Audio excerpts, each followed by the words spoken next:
ক আঙ্গ তিনটার ভিতর সবচেয়ে বেশি ফাউল কেডা? কেডা আবার তুই?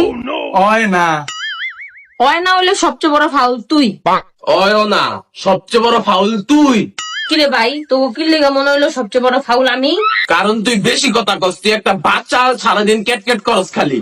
ভাই তুই কেমনে বলে আমি বেশি কথা কই? আমি বাচ্চা, তুই কি আমার কোনোদিন বেশি কথা কইতে দেখছো? আমি ব্যক্তিগত ভাবে একদমই বেশি কথা কইতে পছন্দ করি না। কেউ যদি বেশি কথা কয় আমি হেরও পছন্দ করি না। আমি কোনোদিন বিতর্ক প্রতিযোগিতায় যাইনি, কারণ বেশি কথা কইতে হবে, কারণ লোকে ঝগড়ায় জড়াই নেই, বেশি কথা কইতে হবে, কারণ তর্কে জড়াই নেই, বেশি কথা কইতে হবে। দেখা তুই কেমনে আমার বাচ্চা কয়ে ফেলাইলি? তুই কি দেখছো কোনোদিন কারণ লোক ঝগড়ায় জড়াইছি, তর্কে জড়াইছি? বেশি কথা কম লাগবে এরকম কোন জিনিসের মধ্যে আমি কোনোদিন নিজের ইনভলভ করি নাই। কেন জানো? বেশি কথা কো আমার একদম পছন্দ না। তুই কি আমার বেশি কথা কইতে কোনোদিন দেখছো?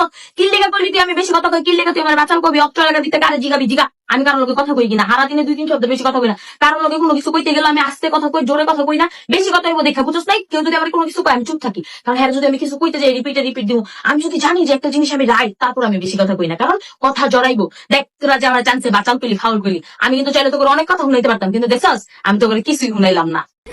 বোন তুই তো দেখা যায় অনেক চুপচাপ, বেশি কথা কস না। মাঝে মাঝে তোর একটু কথা কওয়া উচিত, বুঝছস? এত চুপচাপ কিন্তু তোরা মানায় না।